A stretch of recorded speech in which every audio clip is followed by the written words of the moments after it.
Pessoal, depois quando eu falo que o bolsonarismo é o movimento mais cínico e canalha que já teve na história do Brasil, tem gente que não acredita, mas é verdade. De movimentos políticos que já teve no Brasil, o bolsonarismo é o pior. E olha que nós já tivemos até integralistas aqui no Brasil, né? Vamos ver o que aconteceu essa semana.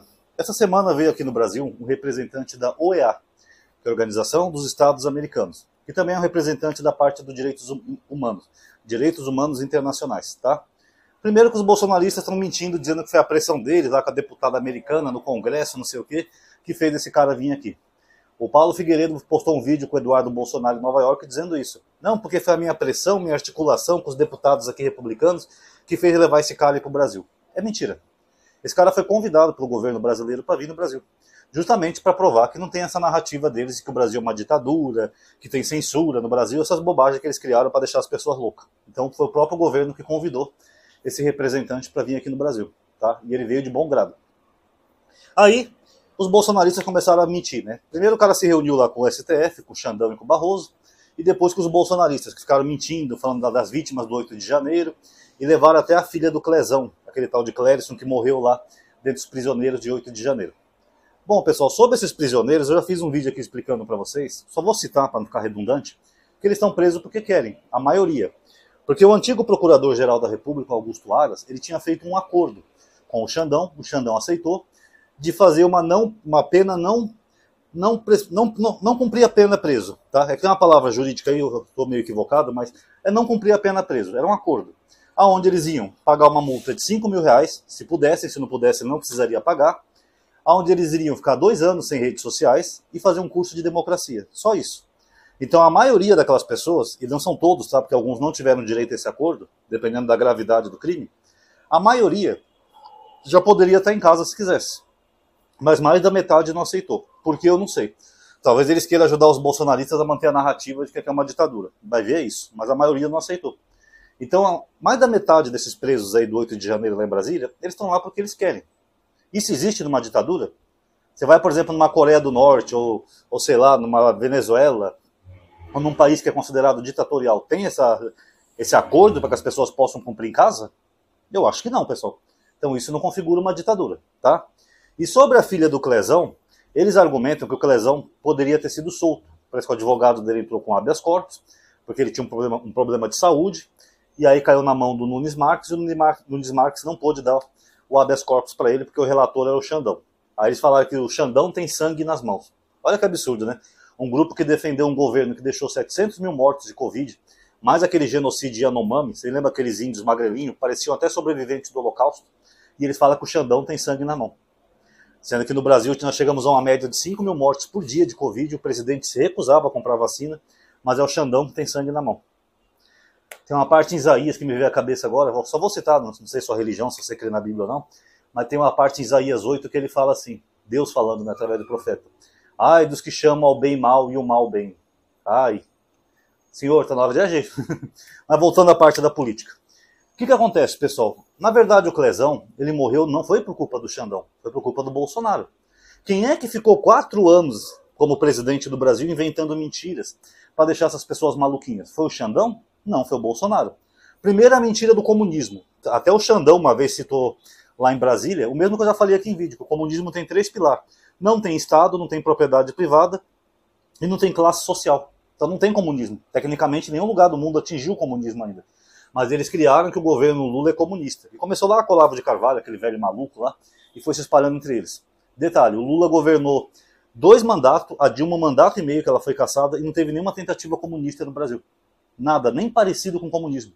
Ao contrário, os comunistas de verdade, como por exemplo o Jones Manuel, parece que ele é comunista, eles nem gostam do Lula, que acha que o Lula é um cara de direita, pra vocês terem uma ideia. Porque o Lula é bem distante dessa esquerda radical, que dirá comunismo. Mas eles adoeceram seus seguidores, dizendo que o Lula é comunista e que se ele voltasse, ele ia pôr comunismo no Brasil. Eu lembro que eu tinha um amigo, né, chamado Eric, a gente até fez um debate numa live sobre esse tema, que ele estava apavorado do Lula ganhar as eleições, porque o Lula ia ser comunista. Eu falava, Eric, você está com medo de um senhor idoso? O que um velhinho vai fazer? Uma revolução comunista? Porque não tem, essa coisa que eles adoeceram as pessoas com essas mentiras. Quem é que falou de sala secreta? Bolsonaro. Agora, o Xandão chamou os líderes partidários lá em Brasília e mostrou onde é que é a apuração dos votos lá no TSE. É uma sala aberta, ampla, toda de vidro, com porta de vidro, computadores, onde vão recebendo os dados das urnas do Brasil todo. Ele falou, não tem nenhuma sala secreta. É mentira. Bolsonaro mente. Quem é que falou de código-fonte? É, porque o código-fonte pode ser alterado, tá ok? Não é. O Exército já verificou 2 vezes o código-fonte. E outra, a urna não é ligada à internet nem à intranet. Dizer que as urnas podem ser hackeadas é o mesmo que dizer que eu posso hackear o liquidificador da sua casa. Deixa eu hackear o liquidificador da Dona Maria aqui. Não tem como, gente. Se o objeto não é ligado na internet nem na intranet, não tem como ser hackeado. Tanto que o Bolsonaro chamou aquele hacker lá de Araraquara, através da Zambelli, que ela promoveu esse encontro. O Bolsonaro pediu para ele para hackear as urnas. O hacker falou para ele, não tem como hackear as urnas. Não tem. Só para vocês terem uma ideia como é verdade, o Mauro Cid, numa daquelas mensagens que a Polícia Federal pegou do celular dele, o Mauro Cid diz isso. Não tem como fraudar as urnas. E eles sabem disso, o Bolsonaro, os bolsonaristas, todos eles sabem disso. Mas quem é que, mesmo sabendo disso, ficou 4 anos enchendo a cabeça das pessoas de minhoquinha? Foi o Xandão? Não, foi o Bolsonaro e os bolsonaristas. Ah, porque se o Lula voltar, você vai comer o seu cachorro. Lembra aquele vídeo do Chupetinha? Faz o L. Quando seu filho virar homossexual, faz o L. Quando sua igreja for fechada, faz o L. Quando o Lula botar o mendigo para morar na sua casa, faz o L. Cadê que aconteceu isso que ele falou? Não aconteceu nada disso, pessoal. É só mentira deles. E aí eles têm o cinismo de usar essas pessoas agora, sabe, para tentar criar uma narrativa de que o Brasil é uma ditadura, uma censura, sendo que eles são os responsáveis por essas pessoas estarem lá. Aí eles postam um videozinho das vítimas lá. Ah, Dona Maria, mãe de 2 filhos, podia estar em casa com os filhos dela, mas está presa porque ousou dar uma opinião ou participou lá de um protesto com a Bíblia na mão. Se a Dona Maria estivesse em casa, em vez de ter saído do estado dela, cruzado o Brasil para ir para Brasília participar daquela loucura, ela estava com os filhos dela até hoje. E se a Dona Maria aceitasse o bendito acordo que foi proposto, ela também estaria em casa até hoje. Então eles estão reclamando do quê? Você está entendendo? Não faz sentido. Eles agem como se a culpa fosse do Xandão, que é uma culpa deles. Foi eles que encheram essas pessoas com maluquice e adoeceram a mente dessas pessoas.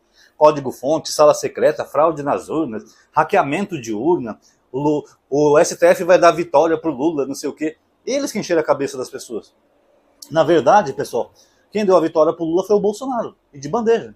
O Bolsonaro assumiu o poder com o Lula preso, com uma rejeição enorme. O Lula não podia nem andar direito na rua, tinha que ter um colete à prova de bala porque queriam matar ele. E o Bolsonaro entregou a vitória pro Lula quase no primeiro turno. Porque foi um governo tão ruim, tão horrível. O cara não fez porra nenhuma em 4 anos, gente. Só ficou andando de motinho e criando tensão. Quem manda aqui sou eu. Eu vou comprar vacina, tá ok? Fez a inflação explodir, desvalorizou o real. O Bolsonaro pegou o Brasil com o real a 13,50 mais ou menos. Por que o real está esse valor hoje?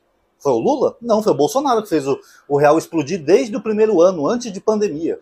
Ela fez o Brasil virar um pária, destruiu as leis de combate à corrupção, destruiu as leis de proteção ambiental, deu um foda-se para tudo, só queria gastar no cartão corporativo para fazer aquelas motocicletas dele, desviar dinheiro, roubou joia. E eles não fazem nem sequer um meia-culpa, sabe? Nada. Não, nós também erramos, sabe? Nós contribuímos para essas pessoas irem para lá, tal. Não, eles mantêm a narrativa e ainda usam essas mesmas pessoas para manter mais narrativa falsa.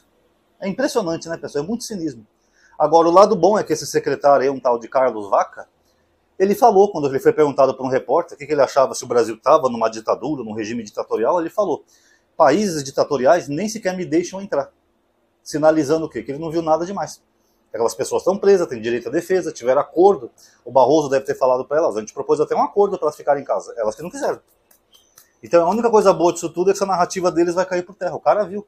Onde é que já se viu uma ditadura por acordo a presos políticos? Isso aí não existe, pessoal, tá? Então eu vou encerrar aqui o vídeo agora, tá? Que estão batendo aqui na minha porta. Quem gostou já dá o like aí no vídeo, tá? Ativa o bendito sininho, que você vai ajudar a aumentar o alcance e a atividade. Comente também o que você achou, compartilhe nas suas redes sociais. Muito obrigado por ter assistido. Até a próxima.